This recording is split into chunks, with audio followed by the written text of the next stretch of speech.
집회 때 말이죠. 아주 큰 대형 성조기를 직접 만드셔가지고 어떤 국제적인 그 여론 조성을 위해서 사비를 들여서 이렇게 대형 성조기를 만들어가지고 우리가 행진 때도 사용했고 집회 때도 사용했던 그 바로 주인공이 김동수 박사님이십니다. 자, 박수 부탁드립니다. 안녕하세요. 네, 김동수입니다. 김동수 박사님 이렇게 바쁘실 텐데도 오늘 밤에 또 이 거리에 나오셔가지고 우리 시국논다 토크쇼를 진행할 수 있도록 해주신 것을 감사드리고, 요즘 뭐 여러가지 다양한 그 사안들이 많이 아주 속속 이렇게 발생을 하고 있는 가운데 가장 핫 이슈는 역시 우리 보수 우파 내에 있는 그 정말 이해할 수 없는 언어들 있지 않습니까? 저거는 좌파들보다 더 악질적으로 우리가 논해야 되고 쟁해야 되는 그런 사안이 아닌가 생각합니다. 이게 원래 사실은 우리 앞에 있던 적보다는 말이죠, 우리 진영 내에 있는 회색 분자, 적인지 아군인지 알 수 없는 그런 사람들이 더 무서운 거예요. 왜냐하면 전혀 우리가 방비를 할 수 없기 때문에. 그래서 우리 보수 우파가 가장 역점적으로 먼저 청소 척결해야 될 세력이 이 우리 보수 우파 내에 스며든 사이비 개보수, 가짜 보수, 이러한 것들이 아닐까 저는 그렇게 생각하면서 오늘 김동수 박사님께 궁금한 점 몇 가지를 질문을 좀 드려서 김 박사님이 해박한 지식으로 여기에 대한 이야기를 들어보는 시간을 갖도록 하겠습니다. 김 박사님, 네네. 요즘 어떻게 지내십니까? 바쁘실 텐데. 네, 뭐 생업이 종사 하시느라. 네, 개인적으로 바쁘기도 하고. 네네. 또 뭐 같은 입장이죠. 네. 저야 풀 리타이어 해가지고 사는 사람이고, 김 박사님은 지금 현업에 종사하고 계시면서 우리 외국 활동도 하시느라고 공사 다망하시지 않겠나 이렇게 생각이 드는데. 사실 저도 뭐 국민의 한 사람으로서 현 전국 돌아가는 상황에 대해서 네네. 할 얘기도 많고 네. 좀 답답하기도 하고. 네네. 사실 전 이 저녁 시간 되면 좀 기다려집니다. 왜냐하면 우리 이제 언론이 네. 통제된 상태에서 일반 네. 국민들께서 네네. 현재 그 전국 또 문재인 정부 네네. 또 이 탄핵 사태 이 재판권에 대해서 정확한 그 정보를 접할 수가 없거든요. 그렇습니다. 네. 그러다 보니까 보수파 입장에 봤을 때는 네.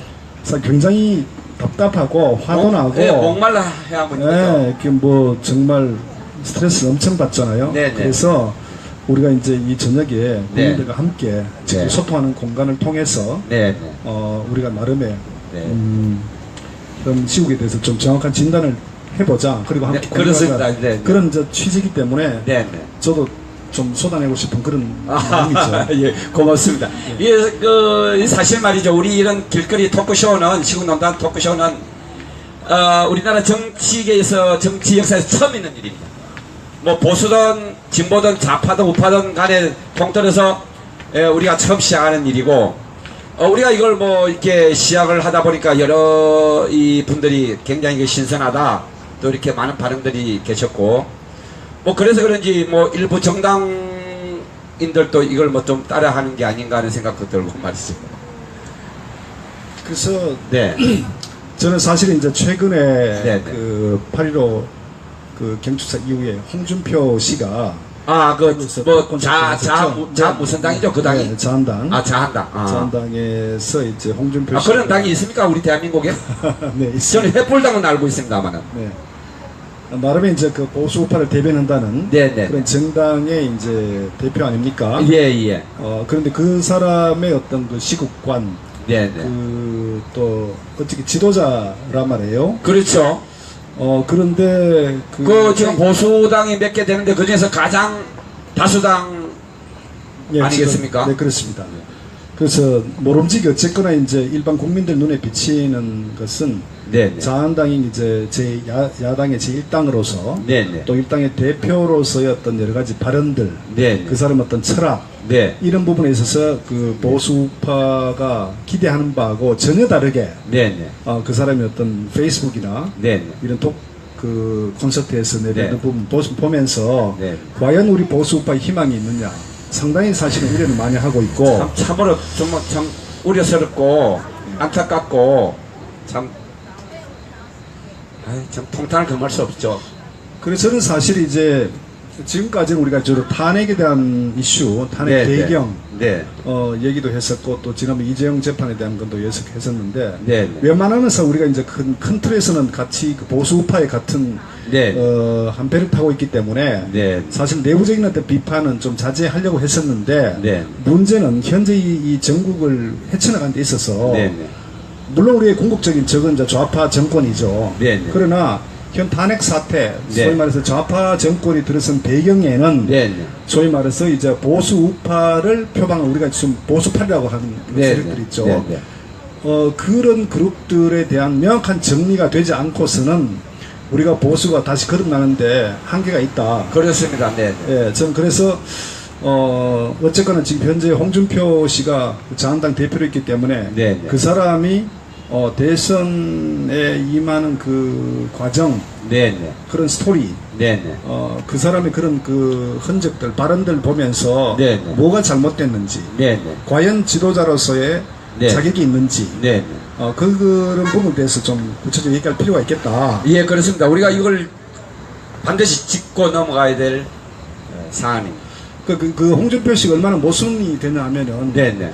저는 그렇게 봅니다. 그 네. 지도자라고 하는 것은 특히 네. 우파 지도자는 네. 나름의 품격이 있어야 됩니다. 그렇습니다. 그리고 발언에 대해서 네. 상당히 무게감이 있어야 돼요. 그렇습니다. 사실 모든 지도자는 자기 발언 책임을 져야 됩니다. 그렇습니다. 예. 그래서 그런 맥락에 봤을 때 제가 이제 기억나는 부분은 그 한창 작년에 이제 촛불 집회가 한창일 때 네, 네. 홍준표 씨가 나와서 이제 인터뷰하는 걸 봤는데 그 당시에 네, 네. 사회자가 왜 당신은 태극기 집회에 나오지 않았느냐 어허. 하니까 네, 네. 홍준표 씨 얘기는 네, 네. 양비론적으로 태극기도 촛불도 네, 네. 양비론적으로 얘기를 하더라고요. 그래서 이 사람이 과연 어떤 생각을 가지고 있느냐. 경남지사직에 있으면서 시절에 경남지사에 예, 예, 있으면서 예. 사실 그 당시 이제 김관영 경북도지사도 촛불 집회 대구에 참석했었고 어허. 많은 그 우파 그 촛불 집회가 아니라 태극기 집회. 태극기 네, 예, 맞습니다. 그렇죠. 예. 네. 대구 태극기 집회 참석했었고 많은 우파 정치인들도 네. 나름의 이제 참석을 했었단 말이에요. 그렇죠. 그러면 경남지사에 있으면 부산에서도 촛불 태극기 집회를 했었고 대구도 했었습니다. 네, 그 경남 여러 도시에서 했죠. 그렇죠. 그런데 한 번도 참석을 안 했다 이거예요. 한 번 참석 안 했습니까? 네, 그렇게 알고 있습니다. 안 했죠. 어허. 그래서 과연 그 부분에 대해서 저는 굉장히 의아했던 거예요. 그런데 그 사람 발언이 네, 네. 양비론적으로 뭐 촛불이나 태극기나 양비론을 갖다 이거죠. 그렇죠. 그래서 자기가 무슨 뭐 언론사 논설위원입니까? 양비론하게? 그래서 제가 보면서 이 사람의 사고가 굉장히 네. 궁금하다. 네, 네. 그래서 이제 어쨌거나 성완종 뇌물 사건으로 인해서 1심에서 네. 유죄 판결 받았지 않습니까? 그렇죠. 네, 네. 그리고 그 당시 이제 그 이왕구 전 총리도 받았고요. 네, 네, 그렇습니다. 그래서 사실 어쨌거나 이제 팩트는 이제 1심에서 유죄 선고를 받았단 말이에요. 네, 네. 그런데 이 사람이 이렇게 하는 행보를 보니까 네. 기본적으로 네. 그 박근혜 대 사감을 갖고 있는 것 같아요. 아하, 사감을 유죄 가지고. 부분에 대해서. 왜냐 그 행보 이후 행보를 봤을 때 네, 네. 그 당시 구새누리당이죠. 구새누리당이 네, 네. 이제 그 조직 개편이 있으면서 이제 정우택 원내대표 네, 네. 하고 이제 비대위 그 당시에 네, 이명진 씨가 이제 비대위원장으로 영입됐지 않습니까? 예, 예, 정우택 예, 예, 교수와. 예, 예. 그러면서 그 분명히 말해요. 그 구새누리당의 당헌 당규에 보면은 네. 유죄를 받으면은 당헌권 정지가 돼 있는 상태예요. 그렇죠. 그런데 홍준표 씨를 와가지고 저 기억합니다. 임명진 씨가 90도로 인사하는 모습. 그렇죠. 그죠? 기억하실 네, 거예요. 네. 그러면서 그때 이제 당권 정지를 해제해갖고 소위 구새누리당의 이제 대선 후보로 어허. 이제 어쨌거나 당권을 풀어서 당원권을 회복시켜서 대선 후보로 이제 대선 후보로 이제 경선에 참여하도록 했었죠. 그 사실 그 정상적 법에는 있을 수가 없는 거예요. 자, 그러면 네. 그 당시에 사실 이 홍준표 씨는 네. 어쨌든 1심에 유죄 선고를 받았기 때문에 개인적으로 2심에서 확정이 되면은 거의 뭐 바로 그렇죠. 들어가지 거의 않습니까? 끝나는 마당이죠. 네, 그러니까 홍준표 씨는 어떻게 보면 개인적으로는 그런 위태위태한 상황에 있단 말이에요. 네네. 그러면서 어떻게 이 구새누리당에서 대선 경선 후보에 나올 수 있었을까? 그리고 거기에 이제 임명진 씨하고 이 정우택, 뭐 정진석 등등 많은 그 당시에 원내 지도부가 네네. 이제 아마 나름의 어떤 이면에 전부 다 친박계였고 박관영 지사나 무슨 김진태 의원이나 네. 뭐 대부분이 친박계였고 비박계가 없으니까 저는 이제 그 당시에 이렇게 보는 거예요. 네네. 그 무슨 얘기냐면은 이 탄핵 사태하고도 맞물려 있는데 네네. 이걸 좀 거슬러 올라가면 다시 한번 얘기 드리겠지만은 네네. 이 박근혜 대통령 탄핵 사태 배경은 말이에요. 네. 여러 가지 복잡한 게 얽혀 있습니다. 네. 그럼 다시 제가 정리 드리자면은 그 당시 네. 이제 여권 내에서 네. 여권 내에는 이제 유승민이라는 이 원초적 유승민 씨가 올라가는 거예요. 아하. 유승민 씨가 이제 그 새누리당 내에 또 여러 가지 박근혜 대통령의 정책에 대해서 비판을 많이 했어요. 뭐 정선는 복지는 허구다. 뭐 거의 그랬었죠? 야당 원내대표 역할을 했죠. 그래서 이제 그 유승민 씨가 이제 구 여권 내에서 계속 어떤 그 문제를 일으키는 그런 발언들을 했기 때문에 네네. 그게 연결되면서 4.13 총선에서 네네. 결국은 이양구 씨가 이제 그 공천위원장 네. 하면서 네네. 그때 결국 마지막에 네. 대구 동구에 이제 이재만 씨하고 결국 여러 가지 이제 하면서 네. 이게 꼬여가지고 이제 그 4.13 총선이 소위 말해서 이제 완전히 이제 망치게 된 거죠. 패배를 당한 거죠. 그 저는 이제 이런 부분이 이제 그 구새누리당 내에 이제 정치적인 어떤 그 밸런스가 깨지고 네네. 이런 문제가 있었고 네네. 또 하나는 어쨌거나 이제 그 청와대 참모진들의 어떤 그 판단 네네. 이 탄핵 사태 접어들면서 네네. 이런 부분에도 굉장히 대처하는 부분이 미흡했었다. 상당히 미흡했죠. 그리고 이제 그리고 외부에서는 제가 문재인 씨가 이제 그 송민수 회고록에 있어가지고 네, 굉장히 이제 코너에 몰리게 된 상황이 네. 발생했습니다. 네. 그리고 또 한편으로는 그 당시 박근혜 대통령이 대북 정책에 대해서 국제 네. 공조를 하면서 압박 정책을 굉장히 강하게 밀어붙였어요. 강력하게 네. 선언을 하셨죠. 그래서 그 당시 이제 북한 주민들에게 이제 탈북을 권유했습니다. 네, 맞습니다.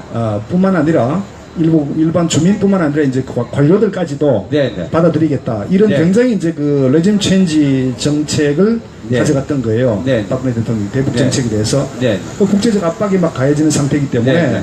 사실 이제 김정은 입장에 봤을 때는 굉장히 코너에 몰렸다. 그래서 그렇죠. 네, 네. 문재인 그 당시 야권 강력한 대선 후보도 이제 송민수 회고로 인해 갖고 굉장히 네. 코너에 몰렸고 네, 네. 또 이 북한 핵 문제로 인해서 이 김정은이도 굉장히 코너에 몰렸고 네, 네. 이런 이제 상황이 이제 외부에 발생됐고 또 한편으로는 2017년 대선을 접어들면서 네. 그 안철수 씨가 이제 탈당을 했습니다. 네. 왜냐하면 그 당시 그 민주당 내에서 네. 이 자기가 설 자리가 없었다고 판단했기 때문에 네, 네. 결국 탈당을 하고 박지원 씨 같은 경우도 결국은 네. 이 나름의 내각제를 성공하는 편이죠. 추진하려고 했던 그런 부분입니다. 네, 네. 그러다 보니까 네. 나름의 이제 이 전국판을 흔들어야 되는 거예요. 네, 네. 예. 그래서 결국 이제 제3지대를 만든다고 하면서 손학규 씨부터 김정인 네, 등등 이제 이런 그 내각제 개헌 세력들을 나름의 이제 그 전국의 어떤 흐름을 가져오려고 했었고, 네, 네. 그 이런 이제 외적 요인들이 이제 하나 있었고, 또 네. 큰 틀에서 보면은, 네. 큰 틀에서 보면은, 김영삼 민주당 정부 들어서면서 이제 전교조부터 해가지고 우리 사회 자체가 네, 네. 민주주의로 이제 접어들면서 사회가 굉장히 이제 급변하기 시작합니다. 네, 네. 그러면서 그 당시 이제 그 전두환 정권 네.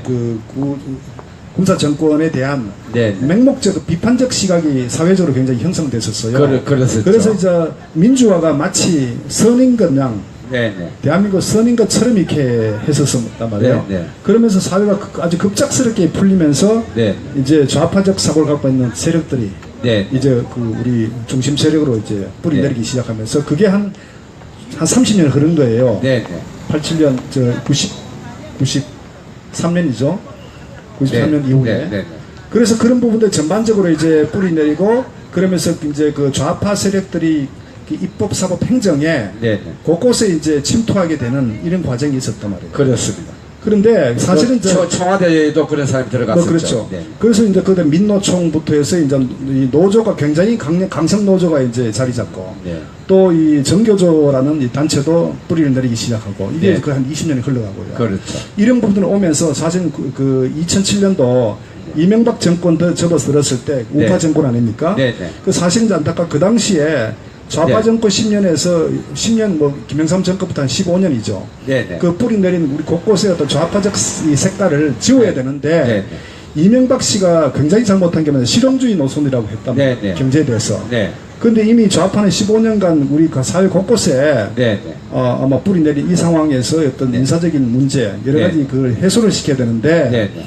이 부분을 건드리지 않고 어제 그 실용주의 정책으로 이제 표방을 했단 말이에요. 정책을. 네. 그러니까 촛불 그 당시 광우병 사태에 접어들면서 네. 사실 그거는 정상적 어떤 쇠고기 사건이 아니고 네, 네. 그 이면에는 어떤 종북 세력과 좌파 하나의 세력이 그 반미 운동의 그렇습니다. 일환이었죠. 그 저는 이제 그 표면에 반미지만 근본적으로 이 우파 정권을 네. 어쨌거나 뿌리째 흔들고 종북 네. 좌파와 결합해서 네. 어쨌거나 남한의 정부를 어떻게 그 타도하고자 흔들자, 하는 그런 타도하자. 이런 배경이 있었기 때문에 네. 그래서 그건 단순 쇠고기 사건이 아니고 네. 이면에 그냥 정치적으로 그 숨은 무서운 음모가 도사리고 있었다. 그렇습니다. 그랬을 때 그 당시에 정권이 바뀌었으면요 통상적으로 네. 인사 조치를 취하고 네. 자기 정책을 통해서 사실 네. 평가를 받습니다. 네. 근데 이명박 정부는 그 당시에 이제 굉장히 그 부분을 등한시한 거예요. 네. 그러다 보니까 좌파 15년 정권이 그대로 뿌리 내리면서 그대로 이렇게 숙주처럼 성장한 겁니다. 네, 네, 그렇습니다. 그러면서 언론부터 해서 이제 전반적으로 네, 네. 그렇게 이제 하다 보니까 결국 이제 박근혜 대통령이 이제 2012년도 네, 네. 취임을 하면서 사실 이제 어느 정도 노력은 했지만 네, 너무나 한 20년 이상 네. 이 뿌리 깊은 이 좌파 이 세력들을 보면 쉽지 않았어요. 어떻게 보면은 대단히 이런 상황이 저는 이제 그 어떤 특정 지역을 통한 이 네. 정권 불복 심리 네, 네. 이런 부분도 상당히 뿌리 내리고 있었고 그렇습니다. 그래서 이런 부분들이 기본적인 이 사회 곳곳에 이제 기재 깔려 있는 상태였기 때문에 네, 네. 이런 부분들에 있어서 전체적으로 물밀듯이 분위기가 올라오는 거예요. 그렇습니다. 그래서 여기서 뭔가 이제 문제가 생기면 바로 그걸 뒤집어 버리는 네, 네. 이런 이제 통상적으로 이제 그 집권 이제 5년 차에 접어들면은 네. 레임덕 현상이 일어나니까 자연스러운 현상인데 네. 이번 그 사건 같은 경우는 말씀드렸다시피 어떤 그 북한의 김정은 정권의 어떤 위기의식 네, 네. 또 문재인 씨의 어떤 그런 그 네. 송민숙 인권 관련해서 굉장히 어떤 그 코너에 몰린 네. 이런 것들하고 이제 정치적 그 내각제 개헌 세력들에 대한 네, 네. 이런 부분들이 이제 같이 물려가지고 네. 또 여권 내에서도 이제 어떤 친박 비박에 대한 이런 그 총선에 대한 여러 가지 헤게모니 싸움 네. 이런 것들이 굉장히 이제 불안정해가면서 전체적으로 네. 하나의 이제 같은 상황이 일어났다. 그래서 네. 저는 이런 부분들이 탄핵의 기본적인 배경이다. 네. 네. 그 사실 최순실 사건은요. 네. 사실 아주 별거 아닌 거예요. 솔직히.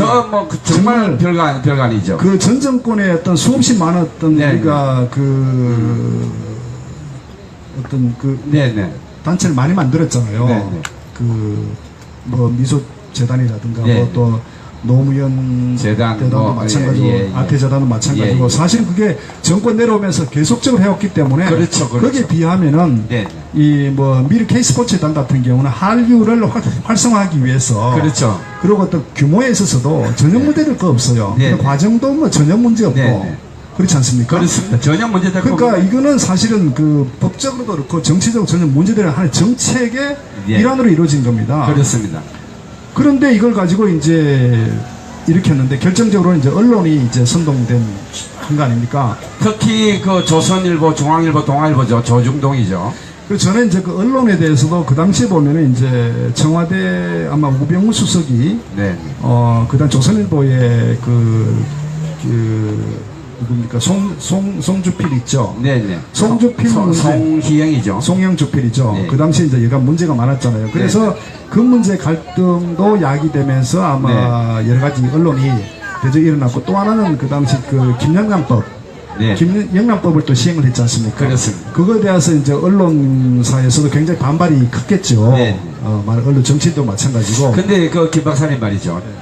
이 언론에 대해서 제가 저쪽 잠깐 그 말씀을 드리자면, 이 최순실 사태 이전에 그 정윤회 사건이 있었지 않았습니까? 네, 그래 8인의 얘기 있었죠.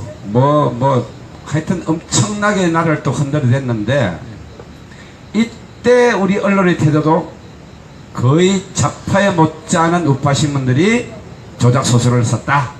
저는 이제 이렇게 봅니다. 그 기본적 아까 우리 사회 곳곳에 깔려 있는 기본적인 그 배경 네. 자체가 네. 좌파적 색깔이 이미 대한민국 곳곳을 이미 물들고 있을 잠식을 테고, 했죠. 그리고 민노총 자체가 얼마나 강성 노조입니까? 네네. 뭐 기업을 거의 망가뜨리다시피 할 뿐만 아니라 그렇습니다. 과격한 아주 과격한 폭력단체죠. 시위를 했잖아요. 네. 그런데 문제는 언론 노조가 연대가 그게 민노총 산하에 있죠. 그렇죠. 민주 그렇죠. 민원연인가. 그러니까 이제 방송, 신문 네. 이 모든 이 노조가 민노총 산하에 있기 때문에 네. 사실 괴를 같이 하지 않겠어요. 그러니까 아하. 반정부 투쟁에 앞장설 수밖에 없고, 네네. 또 이제 저는 어떤 특정 세력들 네. 출신들이 그 정부에 뿌리내리고 있었고, 아하. 사실 이제 우리 이 국정원 같은 경우도 네. 사실 이제 김대중 정권 접어들면서 굉장히 이제 물갈이가 많이 됐어요. 네네. 그래서 사실 군 출신 기무사도 마찬가지고 네네. 사회 곳곳이 좌경화된 상태였기 때문에 아하. 사실 저는 뭐 누가 오더라도 이 사태 자체가 간단치 않다. 저는 이렇게 판단을 하고 있는 거예요. 네네. 이런 상황에서 탄핵이 이루어졌단 말이에요. 네. 자, 그러면 네. 이런 부분에서 저는 그렇습니다. 네. 그 정치를 조금 더 알고 이해하는 사람 같으면 이 정도 스토리는 네. 충분히 판단한단 말이야. 네네. 그러면 그 구새누리당 내 이제 그 친박 세력들, 네네. 사실 친박 세력치고 박근혜 대통령의 어떤 그 선거 때 네. 선거 여왕 아닙니까 박근혜 대통령? 그렇습니다. 그죠? 네네. 뭐 친박 비박할 것 없이 전부 다 박 그렇죠. 대통령 그럼요. 저기 유세 지원을 받은 그래서 거 아닙니까? 공천도 받고 또 네. 이게 당선됐단 말이에요. 네. 그러던 사람들이 그러던 그래서, 사람들이 이런 그 탄핵 사태 접어들면서 네. 돌변하면서 소위 말해서 있을 수 없는, 저는 인간적으로 있을 수 없고요. 한마디로 말해서 제가 뭐 우리나라 언어로는 표현하지 않겠습니다. son of a bitch 아니겠습니까? 사실은 우리가 이제 저는 두 가지 관점, 인간적으로도 있을 수 없고, 네. 더 중요한 거는 정치란 건요. 네. 정치란 거는 그 국가의 안위와 국민들 편하게 하는 겁니다. 국민의 삶을. 정치란 게 바로 바를 정자, 다스릴 치자, 바르게 다스리는 거 아니겠습니까? 그렇습니다. 그래서 정치인이란 나름 직업 정치인이라고 한다면은 국가관과 애국심이 기본인데, 네. 결국은 우리가 1948년도 이승만 박사가 이 대한민국 건국 수립 후에 네. 눈부신 성장 발전을 해왔단 말이에요. 네. 그 한미동맹의 굳건한 기조하에. 네. 그러면 대한민국 정부는 네. 보수 우파 정부입니다. 그렇습니다. 철저히 그렇습니다. 네. 예. 그러면 소위 말해서 이 정부 정책과 이 정부를 담당하고 있는 이 정치인들 같으면 그러한 국가강 애국심이 도철이 있어야 되는 거예요. 그걸 뭐 여야 기본인 거예요. 그게. 여야를 막론하고 그렇게 가야 되는 거죠. 뭐 야는 그렇다 치고 여는 뭐 기본 말할 것도 아니 없는 우리가 거예요. 북한하고 전쟁을 해가지고 겨우 38도선을 지켜내서 우리가 살고 있다면은, 그럼 우리 남한 사회는 대북 관련해서는 일치단결해서 아군이 돼야 되고 우군이 돼야 되는 거 아니겠습니까?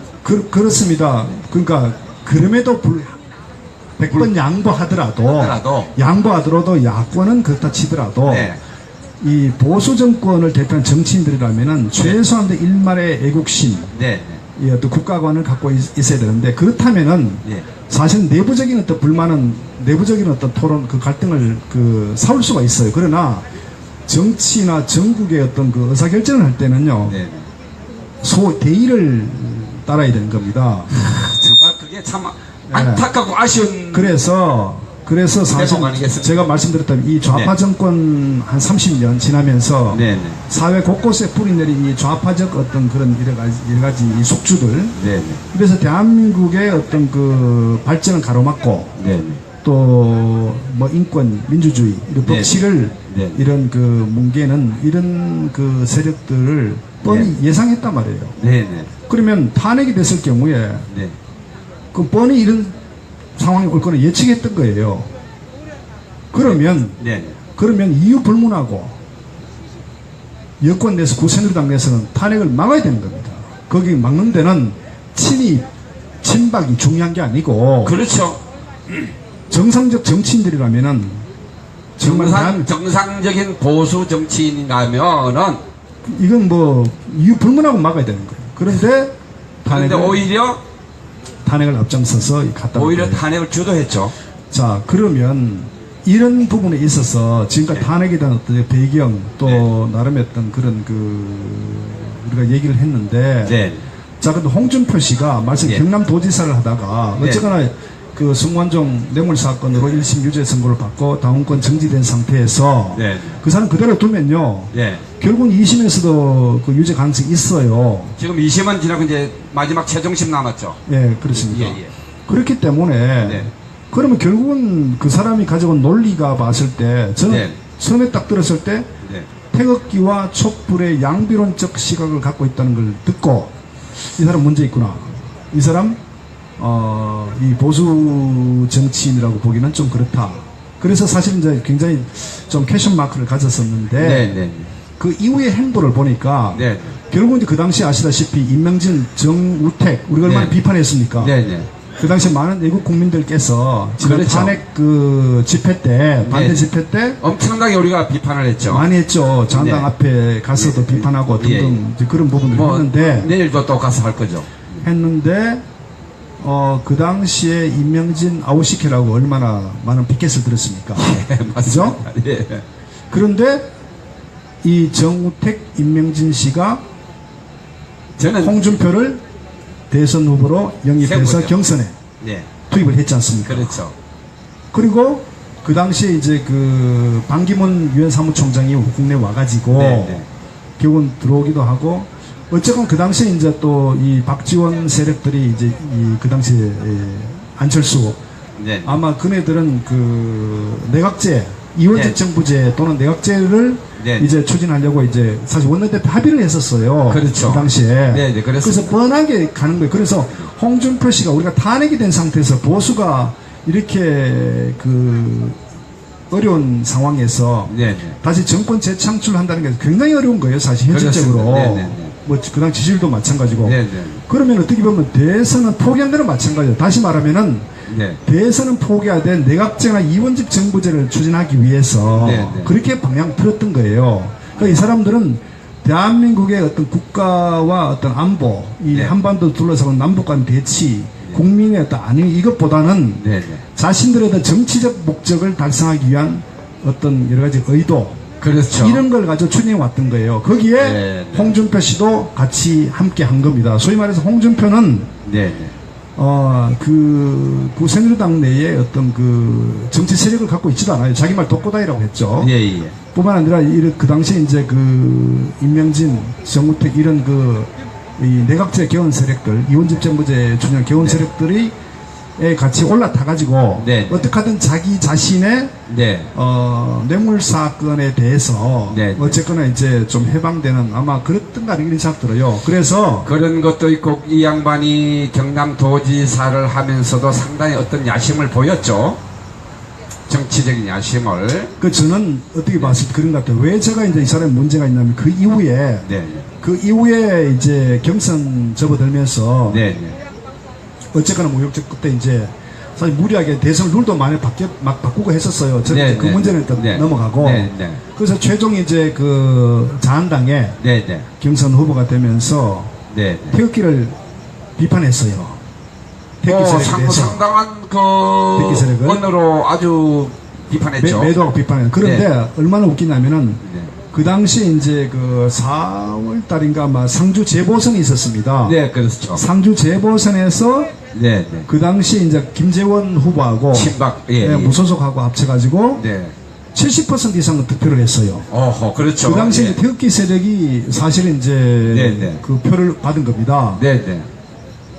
그러니까 그 다음 날 네. 이 사람의 스탠스가 바뀌는 거예요. 오호. 태극기를 가까이 하는 거예요. 아하. 그래서 제가 참 보니까 머리가 아주 비상한 분이네요. 그러니까 정치 공학적으로 생각하는 사람이죠. 네, 네. 그렇게 쭉 흘러오다가 이제 그 대선- 양반이 말이죠. 탄핵이 돼서 그 무슨 뭐 바른당인가 그런당인가 그 생겼을 무렵에 그쪽에 뭐 자기 그 소화를 보내서 내가 뭐 이렇게 같이 합류를 하고 싶다. 그런 얘기가 있었죠. 그 네. 후에도 거기가 뭐자 그 다른 예. 바른당의 이제 국회의원 한 명이 이제 예. 뭐 정병국 의원인가 제 기억에는 그렇게 알고 아, 예. 있습니다. 그 하여튼 당대표 경선 무렵에 그 이야기가 나왔을 거예요. 그 후에 네, 이제 네. 나왔는데 네. 결국은 제가 드린 말씀은 이제 바른당 떨어져 나가면서 네, 네. 그네들과 이제 나중에 이제 이원집 정부제에 네. 대한 어떤 나름의 그 통합하려고 네, 그리고 네. 이제 국민의당과 네, 바른정당과 네, 네. 이 자한당이 통합에 연합해서 이제 네, 네. 그 이원집 정부제를 가고자 하는 그런 시나리오 아니었나 저는 그렇게 보고 있고요. 네. 그래서 그 당시 이제 홍준표 후보가 이제 어떤 여러 가지 갈짓자 행보를 하는데 제가 또 하나 기억나는 거는 그 당시에 이제 그 광화문에 태극기 집회 있었어요. 네. 근데 홍준표 씨 그 와이프를 네. 거기에 이제 대신에 보냈습니다. 네. 근데 그때 재밌는 얘기가 뭐냐면은 네. 그게 그러면 왜 홍준표 씨가 태극기를 응? 어허. 이렇게 멀리 했느냐 어허. 하니까 홍준표 부인 얘기는 전략적이었대요. 전략적이었다. 그래서 제가 아하. 참 사람이 말이에요. 네. 차라리 정직하면은 그래도 네. 우리가 뭐 무능하지만 정직하면 그래도 사람이 좀 봐줄 수 있는데 네. 그 모습을 보고 정말 제가 그때 갈짓자 행보를 한다고요. 갈짓자 행보를. 전략적이 아니라 정략적이 아니었을까요? 뭐 그건 뭐 맡기겠습니다. 어쨌거나 저는 이제 그러한 일련 행보를 보면서 네, 그리고 또 태극기 그 많은 세력들을 이제 그 지지를 끌어내기 위해서 네. 자기가 이제 당선이 되면은 이제 박근혜 대통령에 대한 그 네. 억울한 재판을 네. 재판을 이게 정상적으로 하겠다 이런 얘기 해가지고 많은 태극기 세력들이 지지했지 않습니까? 그렇죠. 그러니까 많은 태극기 애국 국민들이 홍준표를 지지한 것은 어쨌거나 이제 뭐 전체적으로 보면은 이제 문재인 정권 좌파 정권 넘어가는 것에 대한 그 우려도 있었지만 그게 가장 컸었을 네, 그도 있었지만 또 박근혜 대통령에 대한 그 어떤 구명이죠. 네. 정권을 재창출했을 경우에 네. 그런 부분들 때문에 한 거지. 기본적으로 홍준표 개인에 대한 지지는 사실 저는 몇 프로 되지 않았다고 봅니다. 아하. 바로 그것이 반증하는 것이. 하기야 그 당시까지만 해도 우리가 뭐 홍준표에 대해서 어떻게 뭐 중앙 이 인사로 생각이나 하기나 했습니까? 그래서 사실은 여러 가지 그 보수 우파의 어떤 정치 환경 자체가 어떤 홍준표 개인보다는 워낙 이제 불안정한 상태에서 이 탄핵 사태 접어들면서 우파가 굉장히 이제 이 어려움 겪은 상태에서 완전 질이 멸렬한 상태였죠.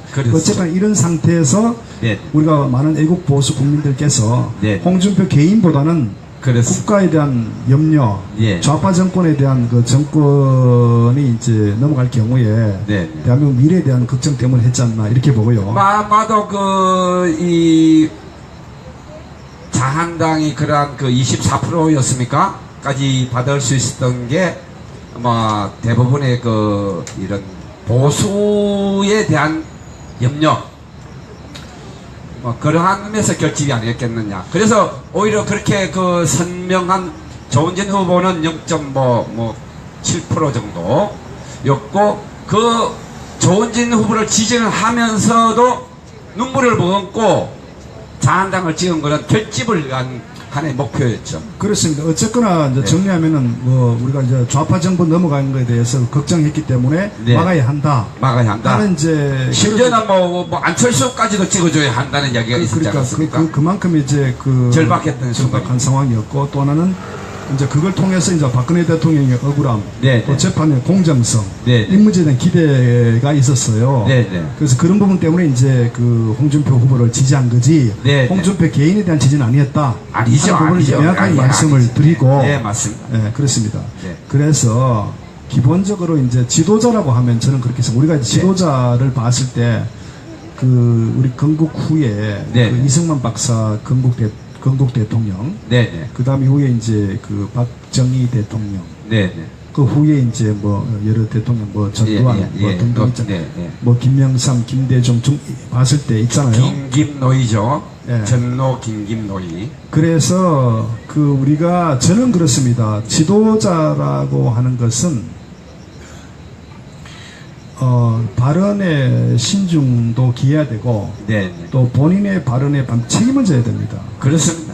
또 말씀드렸던 우파 지도자라는 건 품격이 있어야 됩니다. 품격이 있어야 됩니다. 그 막말 우리가 그 노무현 시절에 얼마나 지긋지긋하게 몸서리치는 거 아닙니까? 그 노무현 막말. 왜냐면요, 대한민국을 대표하는 사람입니다. 네네. 그러면 대한민국의 격이 대통령이 달려 있는 거예요, 지도자에. 그렇죠. 대한민국 우파 정부 아닙니까? 네. 그런 맥락에 봤을 때 홍준표 씨의 어떤 발언의 그 가벼움은 저는 깃털 같다.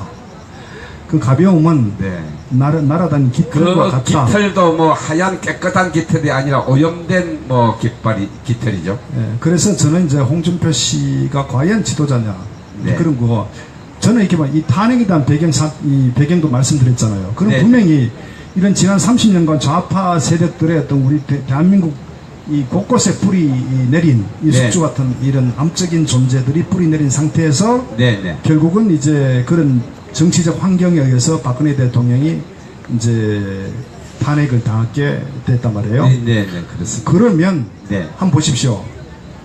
그 한명숙 아마 그 총리 전 총리 예, 기억하실 예, 겁니다. 예. 한명숙 씨가 뇌물 9억을 먹었어요. 어허. 9억을 먹어가지고 마지막 대법까지 네. 대법원에서도 유죄 판결 받아서 실형 선고를 쭉 살고 지금까지 살고 있는 걸 알고 있는데요. 네네. 그 당시에 좌파 정부는 어떻게 했냐면은 네. 한명숙 총리가 전 네. 총리가 네. 이 뇌물 수수를 대법에서 확정 판결을 받은 이후에도 네네. 자기들끼리 모여가지고 거기서 막 그걸 내 판결 잘못됐다고 네. 엄청 그렇게 한 거예요. 엄청 떠들었죠. 그거. 그렇지 않습니까? 네네. 그러면 좌파들은 그렇게 똘똘 뭉쳐가지고 네네. 법을 무시하면서까지도 네. 자기들이 단합해서 네네. 정부에다 법을 비판할 정도까지 했단 말이에요. 그런데 네. 그러면 박근혜 대통령 탄핵은 네네. 누가 보더라도 현재 뇌물죄 돈 일어난 분뭐 근저 결국 있습니까? 전혀 없죠. 없잖아요. 예, 전혀 없죠. 그러면 홍준표 씨도 그랬잖아요. 박 대통령은 네네. 형사법 관점 봤을 때도 네네. 이게 죄가 없다고 했단 말이에요. 본인도. 네. 그렇죠. 정치적 사건. 예, 정치적 사건이다. 그러니까 그러면 네. 그러면 홍준표가 이 우파의 지도자 어떤 행위를 해야 되냐면은 네네. 거예요. 박근혜 대통령에 대해서 네네. 그게 정상적 지도자입니다. 정상적인 보수의 그 행보죠. 그럼요. 그러니까 우파를 대변하는 지도자라면은 현 시국에 대해서 문재인 씨가 대한민국을 완전히 결단나는 이 상황에 언론이 통제된 상태에서 네네. 제1야당의 대표라고 하면은 네. 분연히 대한민국을 걱정해서 네. 나와서 단식을 해야죠. 왜? 목숨 걸어야죠. 그렇죠. 그렇지 않습니까? 그렇죠. 그런데 연말까지 지켜보겠다. 오프 더 레코드 하자는 얘기지. 오프 더 레코드. 그럼 이 사람 사고 자체는 네. 이건 저는 세작이 아닌가. 그러니까 이중대란 얘기죠. 도저히 통탄할 노릇입니다. 통탄. 그러니까 이런 상태다 보니까 네. 정치인들도 또 한심스러운 거는 친박이라는 세력들도 네네. 정치는 그렇지 않습니까? 네네. 한번 국회의원 하면 됐잖아요. 네. 그러면 사람이 자기 정치적 은혜를 입고 나면 정치적 소신을 갖고 특히 보수파 정치인이라면은 네네. 이런 대한민국의 어떤 위기 상황에서 네네. 누군가는 삭발을 하고 그렇죠. 일본 같으면요 네. 할복합니다. 그렇죠. 그런데 우리 정치인 그런 사람 한 마리도 없잖아요. 한 마리도 없어요. 제가 죄송한데 그러니까 이 대한민국 걱정스러운 거는 정치가 썩었고 지도자도 도무지가 이런 상황에서 네네. 이 대한민국이 어디로 갈 것이냐. 아마도 말이죠. 우리가 적반하장으로 이게 그런 이야기도 하지만은 참 아니 홍준표 씨가 지금 재판을 받고 있는 와중인데 자기가 뭘 그렇게 대단하다고 뭐 박근혜 대통령이 무능력하고 국정 운영을 잘못해서 무슨 벌 받고 있다.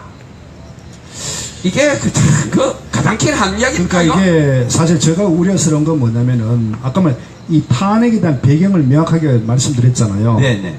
이건 박근혜 대통령 개인의 문제가 아니라 대한민국의 미래와 네. 법치가 무너지고 정의가 완전히 무너지는 뭐 정의가 이런 상황에서 정치인이라면 네. 또 우파의 지도자라면은 이때 목숨을 걸어야 되는 겁니다.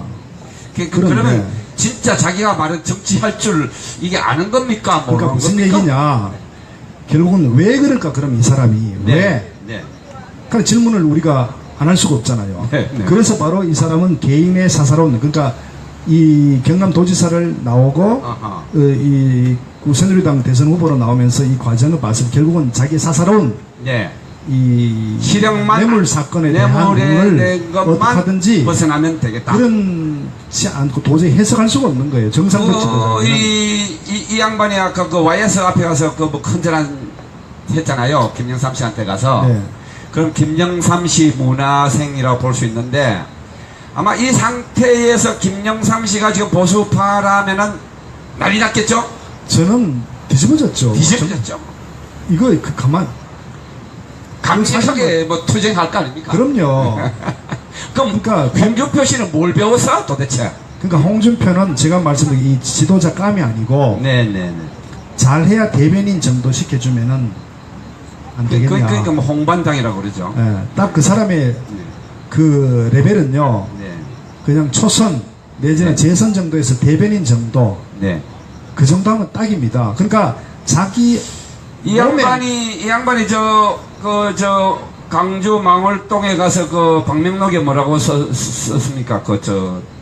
뭐라 썼죠? 그뿐만 아니고 네. 그 민노총이 네. 세운 그 소녀상에다가 큰절을 하자 그렇기도 하고. 했지 않습니까? 그 저는 1년에 이런 행보를 봤을 때 네. 정치 지도자, 특히 우파 정치 지도자라면은 우파의 어떤 그 정체성, 네. 가치로 철저히 네네. 무장된 사람이라야 됩니다. 그렇습니다. 그런데 1년의 그렇습니다. 행보를 봤을 때 네네. 갈짓자 행보 왔다 갔다 왔다 아침 저녁 달라요. 그래서 그래서 저는 이 사람은 정치 지도자 아니다. 네네. 저는 명확하게 제가 이제 정리를 하는 겁니다. 아, 예. 아주 통쾌한 말씀입니다. 박수! 사실은 저는 이제 그 우려스러운 거는 홍준표 개인의 문제가 아니라 네네. 이 대한민국의 이 위기 상황을 돌파할 현실적인 어쨌거나 야당이 제1야당 아닙니까? 자한당 아닙니까? 그렇습니다.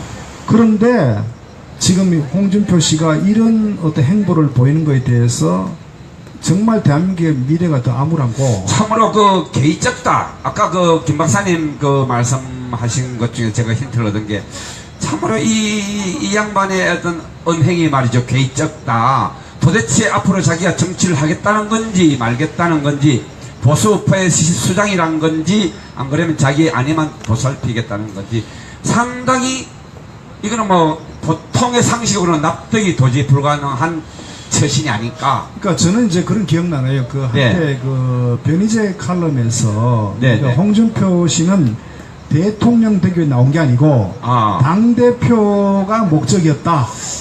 전 지금 보면 그런 것 같아요. 네, 왜? 네. 결국은 지속적으로 왜냐하면 대통령 된 가능성은 사실은 굉장히 그 희박했단 말이에요. 뭐 거의 그냥 네. 뭐 그리고 정상적으로요. 네, 네. 대선 후보가 다시 당대표 나온다. 이것도 없어요. 우리 정치사에. 그러면 왜 그러냐. 네네. 결국은 자기가 뭔가 어떤 그 위치를 가져야 네, 네. 이 재판에서 유리한 환경을 가져간단 말이에요. 아하. 그러니까 이 사람은 결국 어떤 지도자, 네. 어떤 국가관, 애국심, 네. 우파를 대표하는 이런 그 개념이 아니고 철저히 자기 자신의 아하. 어떤 사사로운 목적을 위해서 모든 정치적 행위를 하고 있다. 네네. 저는 그렇게 볼 수밖에 없는 거예요. 참으로 개의적인 언사에 개의적인 행보에 지난번에 말이죠. 우리 박근혜 대통령께서 그 구속당하시기 전날 3월 29일인가 그 양반이 그 프레스 센터에서 기자회견을 했습니다. 그때 나온 발언이 춘향인 줄 알았더니 황단이더라 라는 발언이 이 똥장지 같은 소리를 던졌는데, 그 다음날 우리 대통령께서 이제 구속을 당하셨어요. 저는 사실은 이제 이 홍준표 씨가 다시 돌아오면은 8월 16일 날 네네. 톱 콘서트 발언, 네네. 박대 출당 문제에 대해서 이제 또 이제 이 했었어요. 중요한 시점에 또 그런 이야기를 툭 그래, 던진단 했습니다. 말이에요. 결국 출당 문제를 거론하는데 저는 그런 얘기하는 거예요. 네네. 이게 이제 정치적 어떤 사건 문제다. 네네. 좀 뭐 정치적 사건 문제죠. 네네. 그러면 이게 네. 불편부당하게 굉장히 의도된 네네. 잘못된 길로 간 건 자기도 잘 알 거 아닙니까? 자기도 뭐 잘 알겠죠. 재판에 대해서 지금까지 뭐 일어난 번복은 어떤 그런 증거가 나온 게 없잖아요. 네네네. 그러면 네네. 분연히 일어나서 말씀드린 단식을 해야 되는 거예요. 머리카락 삭발하고. 그게 지금 정치 지도자의 길인데. 문재인이 옛날에 저 천막 쳐놓고 뭐 별별 쇼 다 했죠. 그 김한길도 그렇고 그랬잖아요. 김한길이도 뭐 그러고 네. 뭐 아주 뭐 난리도 아니었죠. 그렇게 해가지고 이 분열된 보수를 통합할 수 있는 하나의 그 구심점 역할을 해야 됨에도 불구하고 그거를 지금 누가 하고 있습니까? 그거를 지금 지금 이제 뭐 대한민국당의 이제 조원진 우리 그 조 의원이 지금 그걸 하고 있어요. 지금 많은 이제 고군분투를 하고 계시죠. 네, 네. 그래서 저는 이제 이 홍준표 씨가 네, 이런 네. 행보를 특히 박 대통령 출당 문제를 언급했다는 걸 왜 했을까? 이 시기에 그러니까요.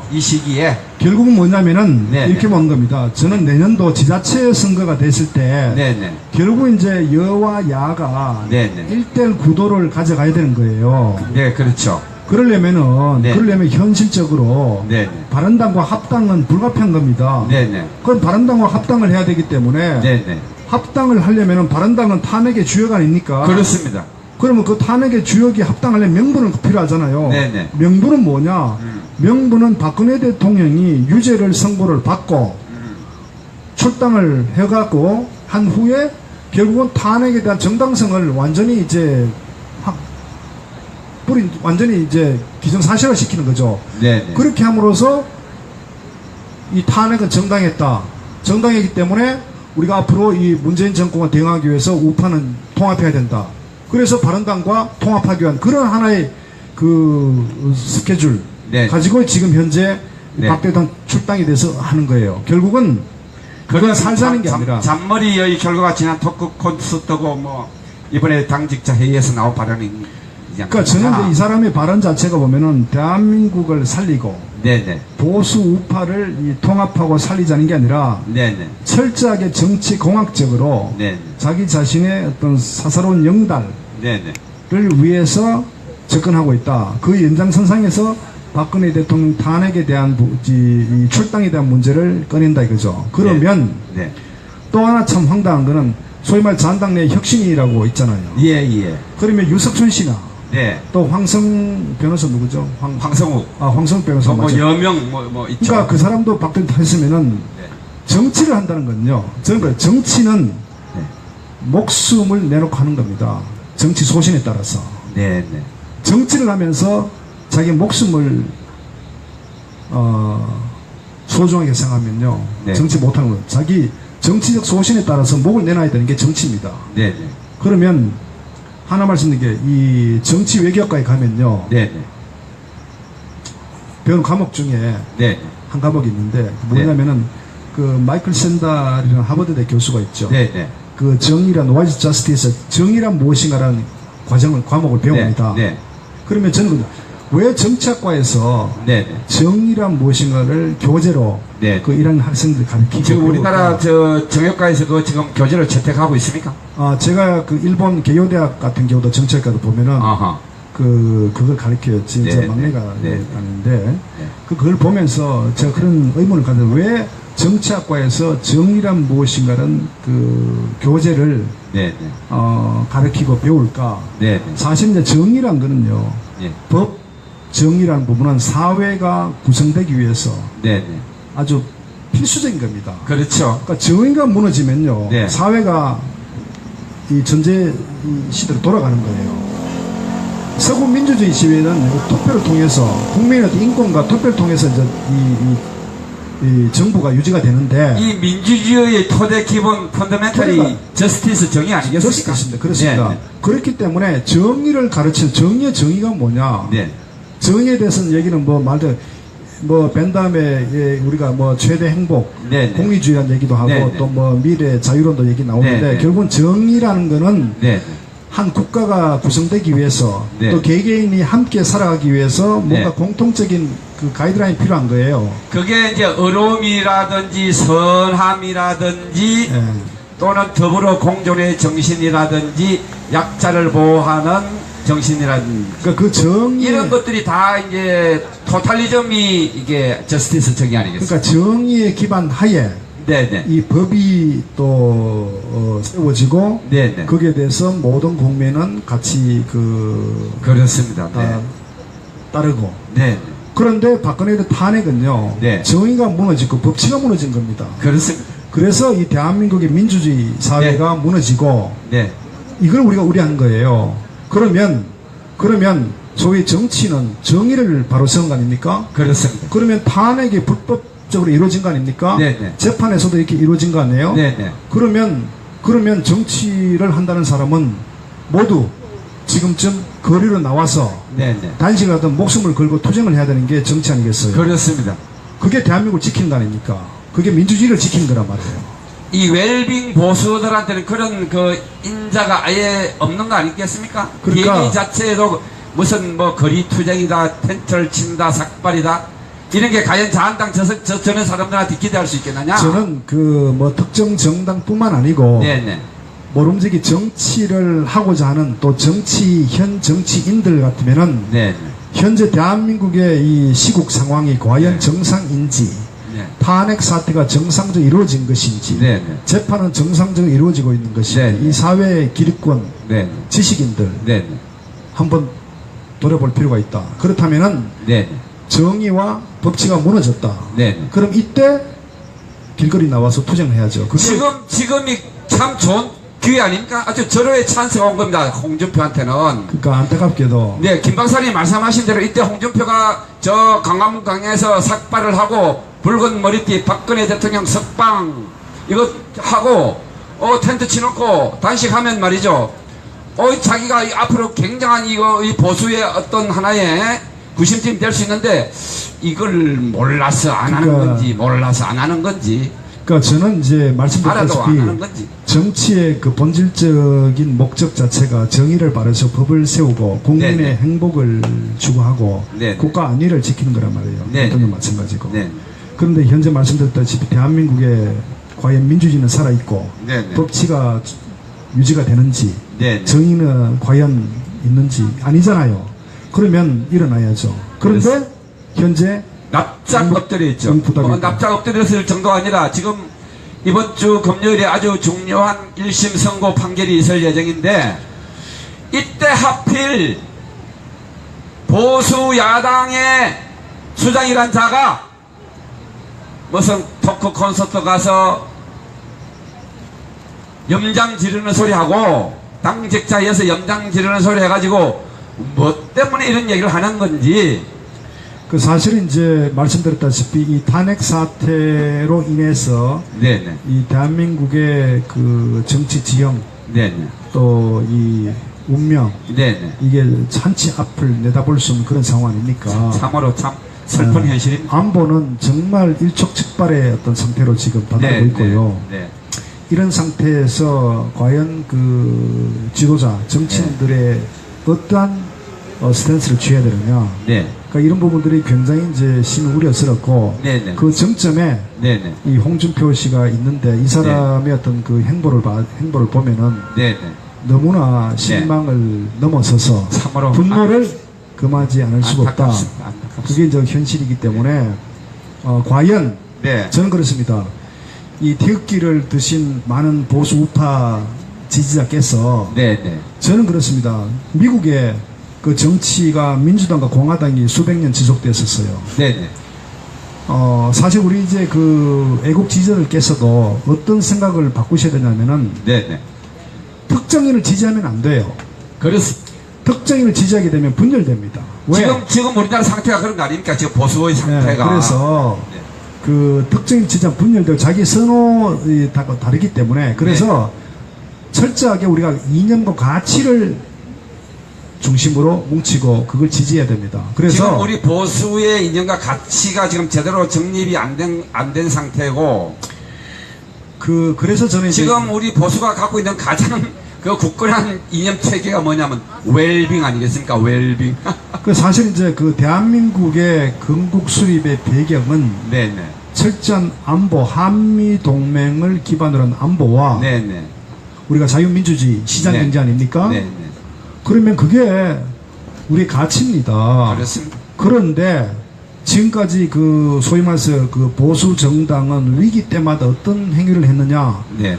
좌파 인물을 내세워 가지고 네. 외연 확장, 중도 확장한다는 명목으로 계속 좌파적 색깔을 입힌 거예요. 네. 그건 다시 말하면은 거기에 지금 본질을 잊어버린 거예요. 예, 거기에 지금 열심히 아양을 떨고 아부를 떨고 그러니까, 있는 게 지금 저 자한당 세력들 아닙니까 지금? 그러니까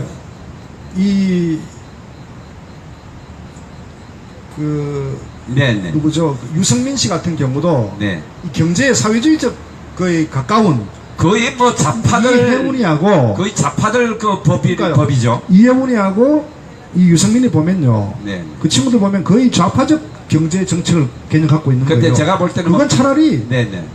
문재인이 밑에 가서 정치하면 돼요.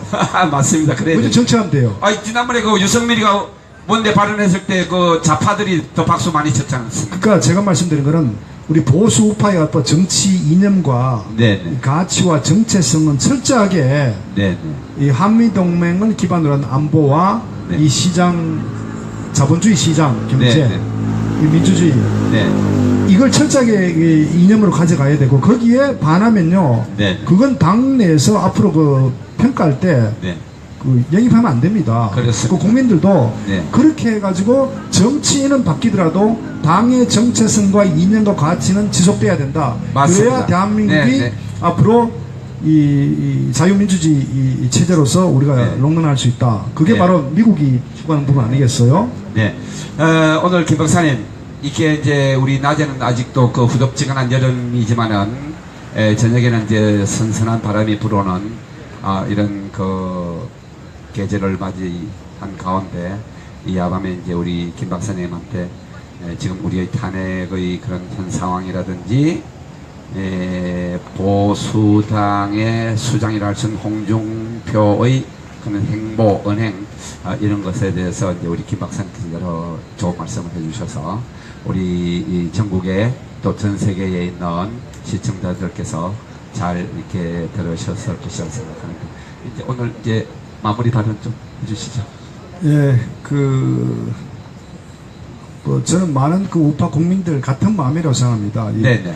이 나라 걱정에 분통이 터지고 그렇습니다. 하소연할 데도 없고 그렇습니다. 언론은 네. 완전히 통제된 상태고 네네. 그 대한민국의 현재 안보는 일촉즉발의 네. 상태고 네네. 이런 상황에 이제 소위 보수우파 지도자라고 하는 사람들의 그 발언 행태를 보면은 네. 참 암울하기 짝이 없고 이런 시대에 우리가 살고 있습니다.